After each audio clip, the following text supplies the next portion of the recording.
Alhamdulillah, wassalatu wassalamu ala sayyidina Rasulillah sayyidina Muhammad bin Abdullah wa ala alihi wa sahbihi wa mawalah wa la hawla wa la quwwata illa billah.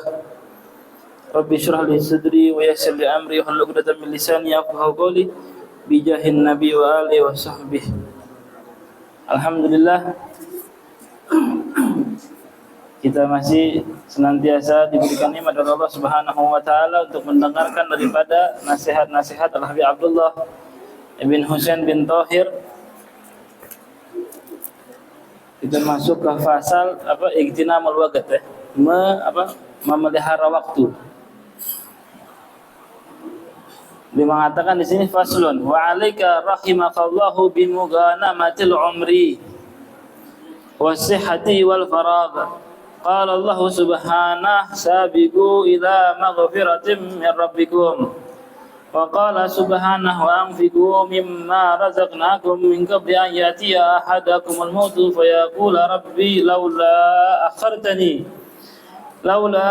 akhartani ila ajalin qaribin fa asaddaqa wa akum minas salihin wa la yu'akhirullahu nafsan idza jaa ajaluha. وقال عليه الصلاة والسلام نعمتان مغبون فيهما كثير من الناس الصحة والفراغ. Alhamdulillah. Beliau mengatakan di sini wa alika rahimakallah, sehendaknya engkau rahimakallah, semoga Allah Subhanahu wa taala memberikan engkau rahmat, bimughanamatil umri wasihha wal faragh. Artinya untuk memanfaatkan umurmu, wasihah dan kesehatanmu, wal faraq dan waktu kosongmu. Kenapa? Karena di tiga perkara ini banyak sekali umat manusia ini menyia-nyiakannya. Tadi? Al-umru, umur, dan kesehatan, dan waktu kosong. Sehingga banyak hadis-hadis Nabi sallallahu alaihi wasallam mengingatkan hal ini. Ya kan? Nabi bilang ada dua nikmat yang suka orang itu lalai akan nikmat tersebut, as-sihha wal faragh, kesehatan dan kekosongan. Sehingga kemudian jangan menunggu sakit, ya kan? Jangan menunggu sakit karena waktu sehatmu itu mahal. Banyak sekali Nabi sallallahu alaihi wasallam mengingatkan umatnya akan memanfaatkan waktu betul-betul. Umur, kesehatan dan waktu kosong. Sehingga para sahabat-sahabat Nabi sallallahu alaihi wasallam mereka betul-betul memanfaatkan waktunya, mengambil manfaat dari waktu kosong mereka, sehingga mereka tidak ada kebaikan sekecil apapun kecuali dia ingin tahu kecuali dia ingin mengamalkannya. Sehingga ada satu kebaikan waktu itu dia tidak bisa mengamalkannya. Dia ngadu ke Nabi sallallahu alaihi wasallam. Datang dia ke Nabi, kemudian mengatakan kepada Nabi, ya Rasulullah sallallahu alaihi wasallam, zahaba ahlud dusur bil ujur. Ada ahlud dusur ini satu kampung, di kampungnya kampung orang-orang elit. Jadi dikatakan oleh sahabat, zahaba ahlud dusur bil ujur. Mereka orang-orang yang tinggal di dusur itu mempunyai banyak pahala ya Rasulullah, kata sahabat-sahabat Nabi sallallahu alaihi wasallam. Dia ngadu ke Nabi. Kenapa? Karena dia bilang, yusallun kama nusalli, mereka itu sholat memang seperti kita. Wa yasumuna kama nasum, mereka juga puasa sama seperti kita. Lakin ada satu perkara, satu amalan yang kita itu tidak bisa. Wa yatasaddaquna bifuduli amalihim, bifuduli amwalihim. Akan tetapi mereka itu mempunyai satu amalan yang kita tidak bisa ya Rasulullah. Mereka itu banyak bersedekah. Wa yatasaddaqun bifuduli amwalihim. Maka Nabi sallallahu alaihi wasallam menjelaskan kepada sahabat-sahabat, mengingatkan mereka akan akan banyak daripada pintu-pintu sedekah yang Allah akan berikan pahala sedekah. Ya kan? Nah, maka Nabi sallallahu alaihi wasallam menjawab mereka nih, awalaisa qad ja'alallahu lakum ma tasaddaqun? Bukankah Allah Subhanahu wa taala telah memberikan kalian pintu-pintu sedekah dari yang lain? Emang sedekah dengan harta doang? Enggak. Nabi SAW mengatakan menjawab mereka ini yang ngadu ke Nabi SAW, bukankah Allah Subhanahu Wa Taala telah menyiapkan pintu-pintu sedekah yang lain? Apa pintu-pintu sedekah yang lain selain harta? Kata Nabi SAW, Innalakum bikulli tasbihatin sadaqah. Sesungguhnya setiap kalian tasbih, sekali itu kalian tasbih itu adalah sedekah. Inna bikulli tasbihatin sedekah. Satu tasbih sedekah. Wa kullu takbiratin sedekah. Setiap takbir sedekah. Wa kullu tahmidatin sedekah. Dan setiap hamdalah ya kan sedekah. Dan juga tahlilah, setiap tahlil apa? La ilaha illallah sedekah. Banyak daripada sedekah-sedekah, pintu-pintu sedekah yang Rasulullah SAW ingatin kepada sahabat-sahabatnya. Bukan hanya harta, bahkan kata ulama, bahkan sedekah harta itu sedekah zikir itu lebih baik, lebih afdal daripada sedekah harta. Di sebagian ulama. Kenapa? Karena kalau sedekah sedekah zikir itu dia tidak ada yang tahu kecuali Allah Subhanahu wa taala. Tapi kalau sedekah harta kadang kita masih mau dilihat. Kadang kita sedekah harta mau dibilang apa? Ya kan, masih mau ngarepin pujian. Nah, ini kalau sedekah zikir siapa yang ngarep pujian? Apalagi sedekah zikirnya dia sir. Nah, kemudian di sini banyak Rasulullah SAW menjelaskan apa pintu-pintu sedekah. Bahkan di sini Rasulullah menjawab lagi, wa amru bil ma'rufi sedekah. Memerintahkan kebaikan itu sedekah juga. Memerintahkan kebaikan sedekah. Jadi kita kasih tahu tuh orang-orang akan kebaikan daripada pahala-pahala sunnah, daripada makanya Nabi Al-Habib Ali bin Muhammad Al-Habsyi mengatakan dalam salah satu magalnya, beliau mengatakan petuahnya beliau pernah mengatakan ma hat yasurru qalban Nabi sallallahu alaihi wasallam illa talabul ilm wal amalu bihi wa nashrih. Tidaklah ada yang menyenangkan hati baginda Nabi besar Muhammad sallallahu alaihi wasallam kecuali menuntut ilmu kemudian mengamalkannya dan menyebarkannya.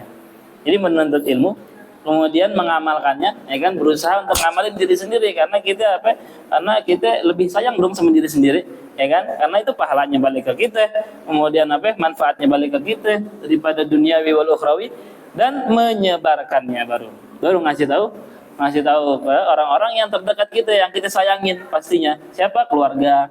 Kita hidupin sunnah di rumah, kita hidupin sunnah di lingkungan kita. Nah, di sini Di sini kita menyebarkan ilmu daripada sunnah-sunnah Rasulullah sallallahu alaihi wasallam. Nah, ini juga yang dikatakan oleh Nabi itu adalah sedekah. Wal amru bil ma'rufi sedekah. Enggak sampai di situ, dibilang Nabi SAW mengatakan wa nahyi 'anil munkar sedekah. Melarang orang akan kemungkaran juga sedekah. Melarang orang akan kemungkaran juga sedekah. Kita kasih tahu bahwa ini adalah hukumnya makruh. Siapa yang mendekati makruh entar dia takutnya masuk ke lubang yang haram. Yang kita kasih tahu dari yang dilarang oleh Rasulullah sallallahu alaihi wasallam, bahkan perkara-perkara yang sunnah itu ketika kita tidak mengamalkannya berarti kita mengamalkan yang makruh. Kebanyakan kebalikan sunnah itu makruh, ya. Ketika orang makan dengan tangan kanan, kemudian dia nggak sengaja ngambil makanan kemudian menyuapkannya dengan tangan kiri, apa hukumnya makan dengan tangan kiri? Makruh, karena dia kebalikan sunnah. Maka Rasulullah SAW ketika melihat satu sahabatnya itu lagi makan pakai tangan kiri, bangsa tangan kanannya lagi kenapa-napa ya, tapi masih kelihatan aktif kan, nggak lumpuh. Nabi SAW masih tahu, kul biyaminik, makanlah dengan tangan kananmu, kata Nabi SAW kata sahabat. Dia bilang mas sata'tu, ya Rasulullah aku nggak bisa. Dibilang nggak bisa, maka Nabi SAW biarin nanti nggak bisa selamanya. Wah benar, akhirnya dia lumpuh beneran yang tangan kanan, ya kan? Padahal kalau misalkan dia ikutin Nabi bilang tangan kanan, dia sesakit-sakitnya dia insya Allah diusahain karena perintah Nabi bisa. Tapi karena dia bilang nggak bisa, akhirnya Nabi doain biar nggak bisa selamanya. Wah iya benar, akhirnya dia nggak bisa selamanya tangan kanannya, dan akhirnya dia selamanya pakai tangan kiri, ya kan? Nah ini ketika dia tidak mengamalkan sunnah walaupun masih bisa. Jadi ketika kalau misalkan masih bisa, masih mampu, usahain ngamalin sunnah Rasulullah Sallallahu Alaihi Wasallam. Maka di sini Abi Abdullah bin Husain bin Thahir memberikan dalil-dalil dalam Al-Qur'an. Dia mengatakan kalau Allah Subhanahu wa taala sabiqu ila maghfiratin mir rabbikum. Sabiqu, berlomba-lombalah kalian, kata Allah Subhanahu wa taala, ila maghfiratin mir rabbikum, akan ampunan Allah Subhanahu wa taala yang Allah siapkan untuk kalian. Ila maghfiratin mir rabbikum. Nah, di mana ampunan Allah Subhanahu wa taala? Nabi SAW menjelaskan, kalian mau diampunin, isbagul wudu alal makarih, kata Nabi.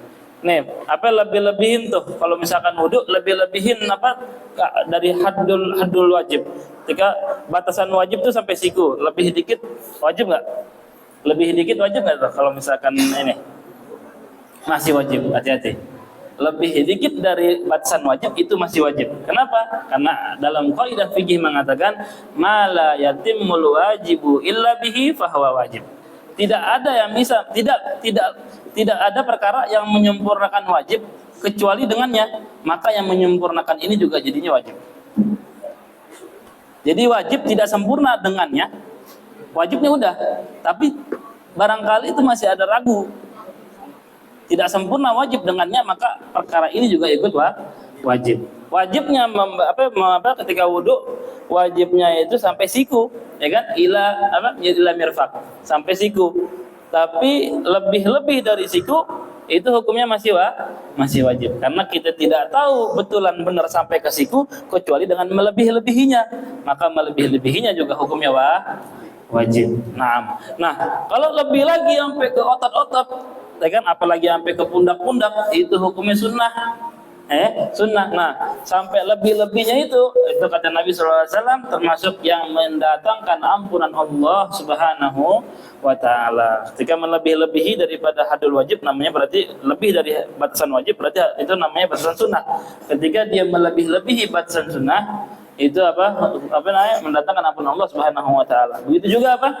Begitu juga wa imadatul adza anit thariq, kita meminggirkan apa yang mengganggu orang di jalanan, itu juga mendatangkan ampunan Allah Subhanahu wa Ta'ala. Karena Rasulullah SAW mendapati sahabatnya lagi nongkrong di jalanan, maka Nabi SAW mengatakan, ente tahu hak jalanan ini apa? Kalau ente nggak tahu hak jalanan, udah ente asal bubar semua. Nih kan? Karena jalanan ini punya hak. Apa haknya? Sahabat nanya, apa haknya Rasulullah? Haknya jalanan adalah ketika ente melihat orang yang salah, ente harus benerin. Ente wajib amar ma'ruf nahi mungkar di jalan ini. Ketika ente ada orang berbuat salah, ente harus kasih tahu ini salah, ini ente kasih tahu ini yang benar, ya kan? Kemudian ada yang ada ente lihat yang ada yang menghalangi orang jalan, ada yang mengganggu orang jalan seperti duri, seperti apa, ente wajib di situ menghindarinya, karena itu minal iman. An-nadzafatu minal iman. Nah, itu termasuk hak-hak jalanan. Nah, itu juga termasuk yang mendatangkan ampunan Allah Subhanahu wa Ta'ala. Wa kadzalika, dan begitu juga wantidharus shalah ila shalah, kita menunggu salat kepada salat selanjutnya.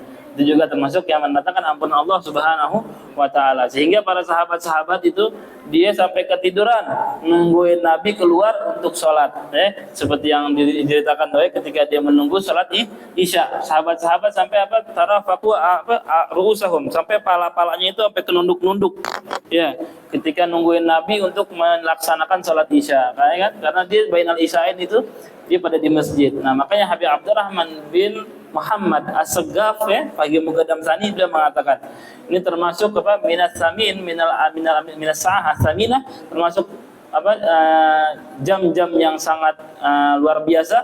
Itu adalah jam di antara maghrib sama isya.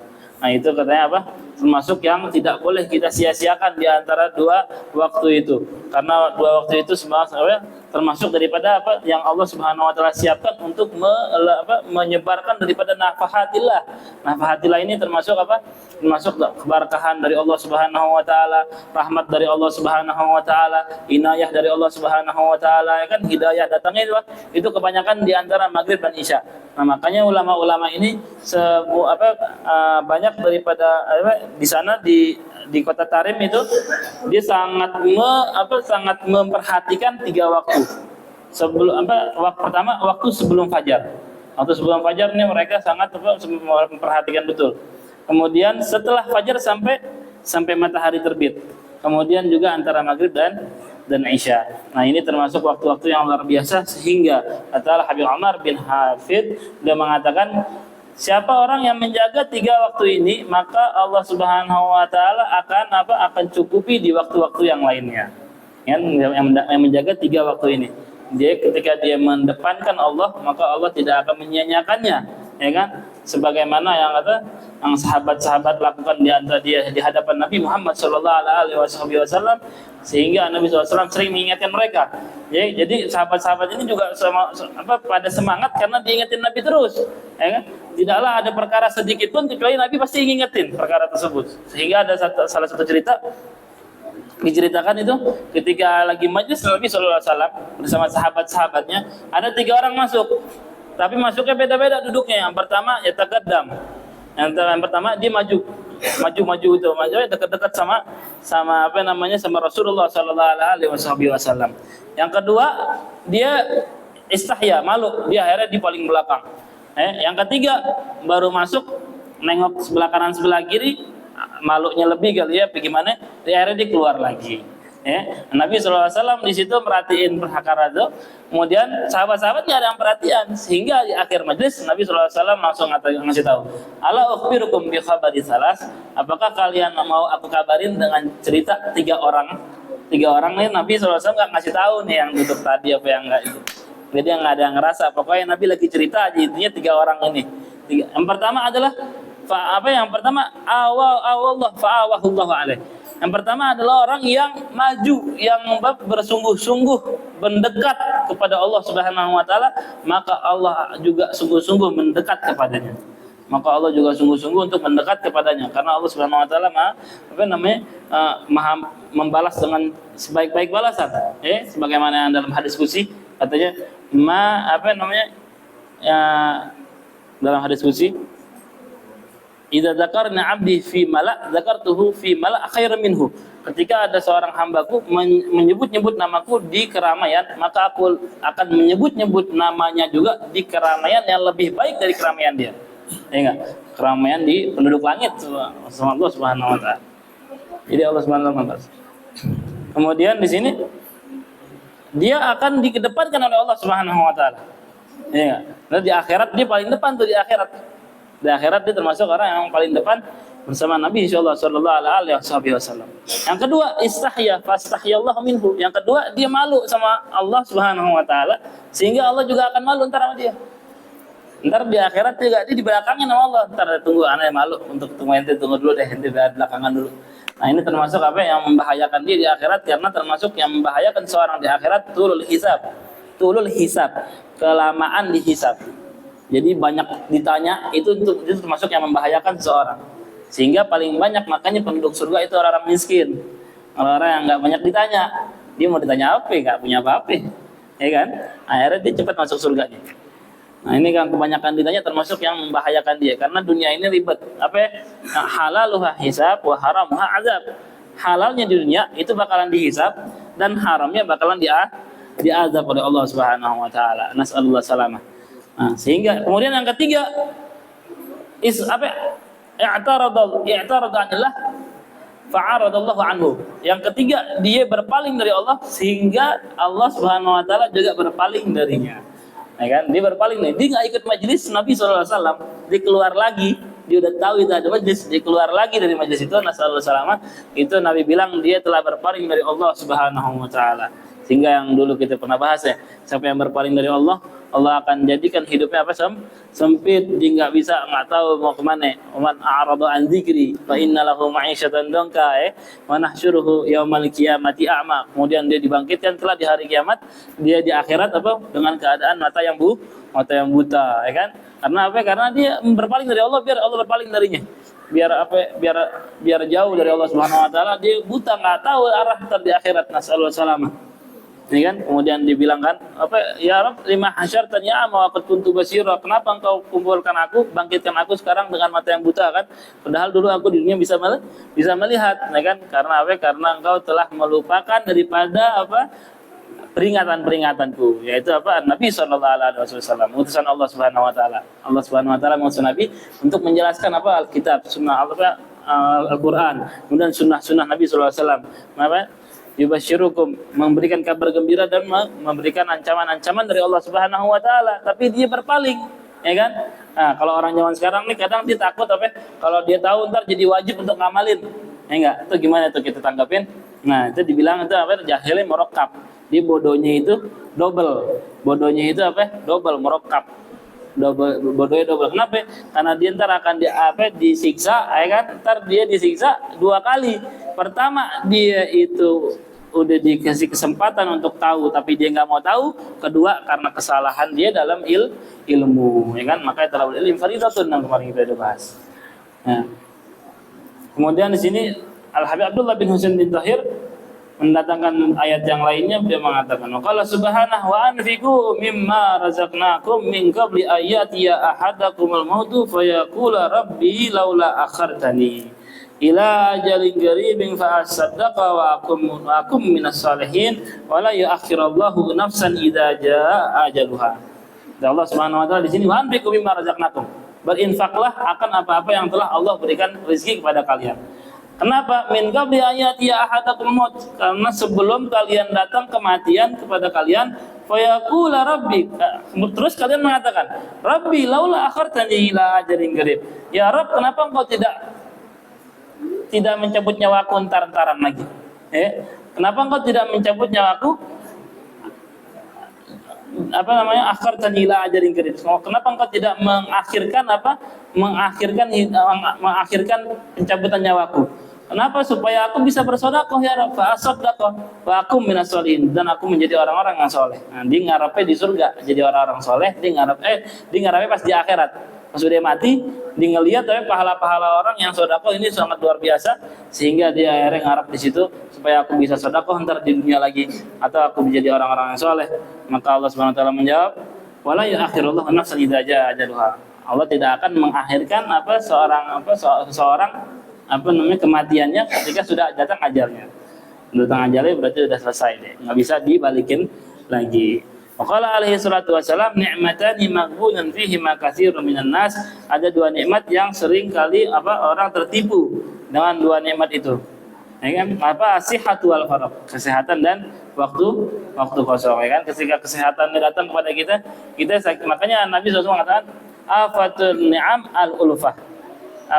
Penyakit nikmat Allah Subhanahu wa taala, penyakit daripada nikmat-nikmat yang ada pada kita, penyakitnya apa? Al-ulfah. Dijadiin kebiasaan. Kita ngeliatnya biasa gitu. Ya kan? Nikmat Allah Subhanahu wa taala yang luar biasa itu kita jadiin biasa, itu bahaya. Luar biasa ya luar biasa. Gimana cara kita jadiin nikmat Allah Subhanahu wa taala itu tetap luar biasa, kita syukurin. Bagaimana cara syukurin? Nabi ulama mengatakan asyukur apa? Asyukur termasuk definisi syukur itu kita jadikan seluruh anggota badan kita fima khuliqa li ajlih, akan apa-apa yang telah Allah ciptakan untuknya. Ketika kita Allah Subhanahu wa taala kita diciptakan kita ini wa ma khalaqtul jinna wal insa illa liya'budun. Allah tidaklah menciptakan manusia dan jin kecuali untuk beribadah kepadanya. Dan kemudian beribadah ini ada cara-caranya, ya kan? Maka cara-caranya termasuk juga talabul ilm, kita mengetahui daripada ilmunya Allah Subhanahu wa taala dengan Rasulullah sallallahu alaihi wasallam, ya kan? Nah, supaya nikmat itu terasa emang luar biasa betul sama kita. Tapi kalau misalkan kita tidak mensyukurinya sehingga nikmat tersebut jadinya biasa sama kita, nah itu termasuk termasuk penyakit bahaya. Ya kan? Kenapa? Karena sehingga supaya ntar akhirnya Allah Subhanahu wa taala berikan dia penyakit, nah di situ baru dia nyesel, ya kan? Sebelum mati nyeselnya, Allah kasih Allah masih rahmat sama dia. Allah kasih peringatan dulu, sakit dulu, biar dia tahu nikmatnya sehat. Ya kan? Kalau udah mati tadi udah nggak bisa lagi dibalikin. Mau sedekah dia tadi kan udah di akhirat baru mau sedekah, baru dia mau jadi orang soleh, nggak bisa lagi. Allah tidak, ketika udah datang ajalnya datang, nggak bisa lagi diakhiri. Tapi kalau misalkan masih sakit nih, Allah masih rahmatnya sama seorang hamba ini nih, ya kan? Sehingga dia biar tahu nikmatnya luar biasa, nikmatnya sehat wal faraq, dan juga waktu kosong. Waktu kosongnya juga termasuk nikmat yang luar biasa. Sehingga banyak sekali orang yang tertipu dengan nikmat ini karena menjadikan nikmat tersebut biasa. Wa qala alaihi salatu wasalam, itu juga Nabi SAW mengingatkan kita, "Iqtanim khamsan qabla khamsin." Jagalah 5 dari sebelum datang yang 5. Hayataka qabla mautik, kehidupanmu sebelum matimu, ya kan? Sebelum mati tadi tuh yang ketika ada orang yang minta dibalikin ke dunia supaya mau sedekah dan menjadi orang soleh. Nah, selagi masih hidup nih, kita ingat-ingat nih hadis Nabi SAW, sehingga kita menjadikan nikmat hidup kita ini luar biasa, ya kan? dengan mensyukurinya, dengan menjadikan seluruh anggota kita akan apa-apa yang telah Allah ciptakan untuknya. Wasihhataka qabla saqamik, dan sehatmu sebelum sakitmu, ya, sebelum sakitmu. Karena kalau orang udah sakit, dia mau ngapa-ngapain nggak betah, ya kan? Dia jangan perkara yang sunnah, perkara yang mubah aja dia udah nggak betah, ya. Perkara yang mubah, dia makan, minum aja udah nggak betah, perkara yang menyenangkan dirinya gitu, ya kan? Itu nggak betah. Bagaimana? Makanya ketika lagi sehat tuh kita syukurin. Sebelum datang waktu sakit, itu kita tidak bisa mengamalkan amalan-amalan yang begitu yang agak berat gitu. Wa faragha qabla syughlik, dan waktu kosongmu sebelum waktu sibukmu, ya kan? Sebelum kita sibuk nih, kita punya punya banyak perkara duniawi. Nah, itu makanya ketika waktu kosong kita benar-benar syukurin dengan apa? Dengan tadi itu, mengamalkan amalan-amalan yang di situ ada pahala Allah Subhanahu wa taala, ada ampunan Allah Subhanahu wa taala. Karena ketika sudah sibuk, kita udah susah untuk mengamalkan amalan-amalan baik, ya kan? Kecuali yang bisa digabung. Kadang yang digabung juga kita lupa, ya kan? Yang digabung gimana? Misalkan sholawat, ada tasbih digital, ya. Tasbih digital kan bisa tuh sambil kerja, sambil sholawat. Kadang aja kita lupa, walaupun tasbih masih nempel, ya. Tapi kita mau mencetnya lupa. Nah, apalagi kalau misalkan perkara-perkara yang agak berat, seperti sholat sunnah, sholat hajat, sholat duha, apalagi sedekah, ya kan? Ketika orang udah sibuk tuh. Kemudian wasyababaka qabla haramik, dan waktu mudamu sebelum waktu tua. Karena orang ada waktu tua sudah banyak sekali amalan-amalan yang sudah lagi dia tidak bisa ngamalin, ya kan? Karena berat baginya. Nah, waktu muda ini kita waktunya untuk menggarap daripada pahala Allah Subhanahu wa ta'ala. Wa ginaka qabla fakrik, dan waktu kayamu sebelum waktu miskin. Jadi ketika kita punya kita punya fulus, punya rezeki, ya kan? Atau jangan kekayaan ini bukan hanya kekayaan duniawi, ya kan? Juga kekayaan rohani, kekayaan tadi kesehatan kita, ya kan? Kekayaan kita itu punya ilmu. Nah, itu ilmu kita ketika kita kasih ke orang, itu termasuk juga yang mensyukuri nikmat kaya, nikmat ilmu tersebut. Kita sebarin itu ilmu kita. Sehingga ketika kita sudah waktu tua, sudah waktu udah banyak lupa-lupanya, ya kan? Udah enggak ada lagi kan untuk ke majelis salim, udah enggak kuat lagi. Nah, di situ kita banyak sekali sudah tidak bisa mengamalkan atau memberikan kekayaan kita, kekayaan duniawi dan kekayaan ukhrawi. Sehingga Rasulullah SAW mengatakan di sini, waqala alaihi salatu wassalam, badiru bil amal, harus kita buru-buru atau kita harus menyegerakan mengamalkan amalan baik, kata Rasulullah SAW. Kenapa? Fitanan kaqita'il lailil muslim, karena ada waktunya zamannya ntar ada fitnah-fitnah yang seperti datangnya hujan yang deras tuh di malam yang gelap. Ya kan? Nah, ini sahabat nih ketika dengar hadis ini dia bingung. Ini maksudnya gimana nih? Fitnah seperti hujan yang deras turun ke bumi, ya kan? Kemudian di malam yang gelap. Ini fitnah seberapa luar biasanya fitnah tersebut ya Rasulullah, kan sangat luar biasa itu. Nah, sekarang udah banyak ulama-ulama yang mengkaitkan hal ini seperti internet, ya kan? Fitnah internet, kan internet kan benar-benar kuat ya, 4G itu kan dari langit tuh, masya Allah.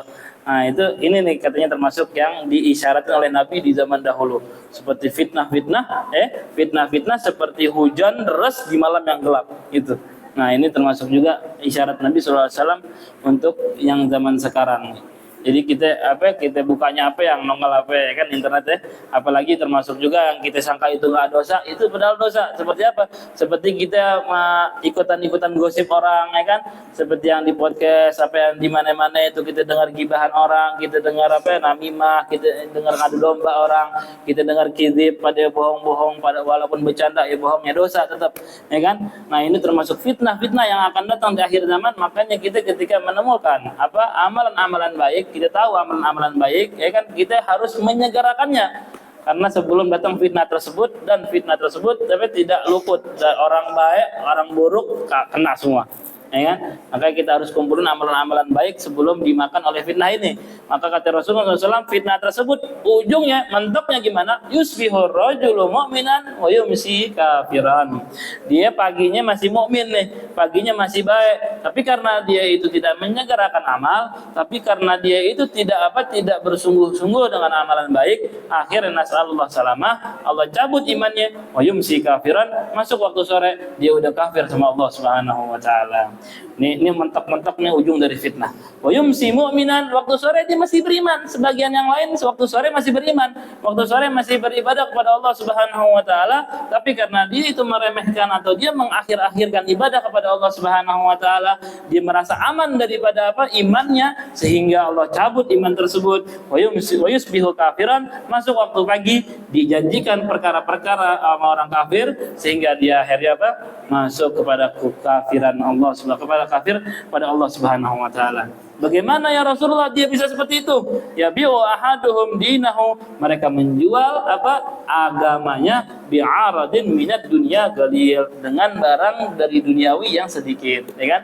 Nah, ini karena dijanjikan sedikit aja, dia langsung udah kalah imannya.